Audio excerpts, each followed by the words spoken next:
चंद्रयान 3 की सफलता के बाद पूरा विश्व भारत की तारीफ करते नहीं थक रहा है। भारत ने चांद की दक्षिणी सतह के पास अपना यान उतारकर निश्चित रूप से एक ऐतिहासिक उपलब्धि अपने नाम की है। और इसी बीच अब इसरो अपने अगले मिशन आदित्य L1 के लिए आगे बढ़ रहा है। इसको लेकर इसरो चीफ एस सोमनाथ ने बताया कि हम तैयार हैं। पहले सुनिए इसरो चीफ को, इसके बाद आपको बताएंगे कि आदित्य L1 का टारगेट जो है लैग्रेंज पॉइंट वो क्या है जिससे वो सूर्य का अध्ययन करने वाला है। वीडियो देखिए। Aditya is a mission to Sun. It is getting ready and it is just ready for launch. First week of September it will be launched, and after that it will be launched. It will travel for many days to reach the L1 point.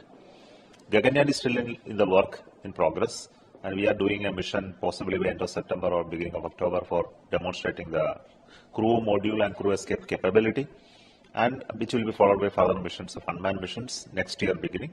And many more test missions and ground test, hundreds of them, until we do the first manned mission, possibly by 25. क्योंकि इसरो पहली बार सूरज के लिए कोई mission भेज रहा है, बता दें कि इस स्पेसक्राफ्ट को सूरज और धरती के हॉलो ऑर्बिट सिस्टम में लैग्रेंज पॉइंट 1 यानी कि L1 पर स्थापित किया जाना है। इस पॉइंट की धरती से दूरी 15 लाख किलोमीटर होगी। सूर्ययान यहीं से सूरज का अध्ययन करेगा। इस स्थान की खासियत यह है कि यहाँ से सूर्य ग्रहण का भी कोई असर नहीं दिखेगा। सितंबर के पहले हफ्ते में जब धरती से इसे लॉन्च किया जाएगा तो आदित्य L1 मिशन को अपने लैग्रेंज पॉइंट तक पहुंचने में 125 दिनों का समय लगेगा। इस मिशन के साथ कुल 7 पेलोड भेजे जाएंगे। अब आपके मन में सवाल होगा कि ये पेलोड क्या है। बता दें कि उपकरण फोटोस्फीयर, क्रोमोस्फीयर और सूरज की बाहरी परतों का अलग अलग अध्ययन करने वाला है। सीधे शब्दों में फोटोज लेगा, अध्ययन करेगा, एक्सरेज लेगा और वो जानकारी इसरो को पहुंचाएगा। अब आपको बताते हैं कि आखिर ये लैग्रेंज पॉइंट क्या है जिसका नाम हम बार बार ले रहे हैं, जिसका जिक्र बार बार ले रहे हैं, लैग्रेंज पॉइंट 1। सीधे तौर पर वैज्ञानिक भाषा में लैग्रेंज पॉइंट 1 L1 के नाम से जाना जाता है। इस तरह के 5 पॉइंट धरती और सूर्य के बीच होते हैं। इन्हीं पॉइंट में से एक है लैग्रेंज पॉइंट 1। बता दें कि धरती और सूर्य के बीच ये 5 पॉइंट बने हैं जहां सूरज और पृथ्वी का गुरुत्वाकर्षण बल बैलेंस हो जाता है और सेंट्रीफ्यूगल फोर्स बनता है। यानी इस जगह पर कोई भी चीज, कोई भी वस्तु जब पहुंचती है तो दोनों के बीच स्थिर हो जाती है।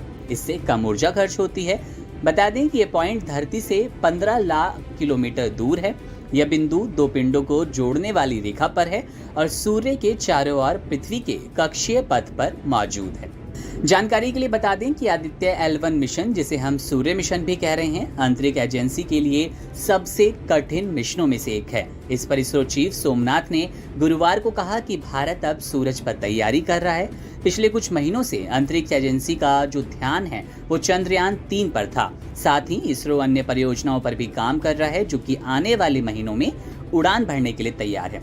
उन्होंने आगे कहा कि मिशन मून की ऐतिहासिक सफलता के बाद भारत अगले 3 महीनों में आदित्य L1 और गगनयान समेत कई महत्वपूर्ण मिशनों को लॉन्च करने वाला है। हमारे पास कतार में कई बड़े मिशन हैं। चंद्रयान 3 के बाद हम आदित्य L1 को लॉन्च कर रहे हैं। तो इस तरह से अब जल्द ही भारत यानी कि इसरो अपना आदित्य L1 मिशन, जिसे कि सूर्य मिशन कहा जा रहा है, वो भी लॉन्च करने जा रहा है। चंद्रयान 3 की अपार सफलता के बाद अब भारत सूर्य यानी कि सूरज पर फतह करने को तैयार है। इस खबर में इतना ही। चंद्रयान और जो हमारा सूर्ययान है, इनसे जुड़ी तमाम अपडेट्स के लिए आप बने रहिए वन इंडिया हिंदी के साथ।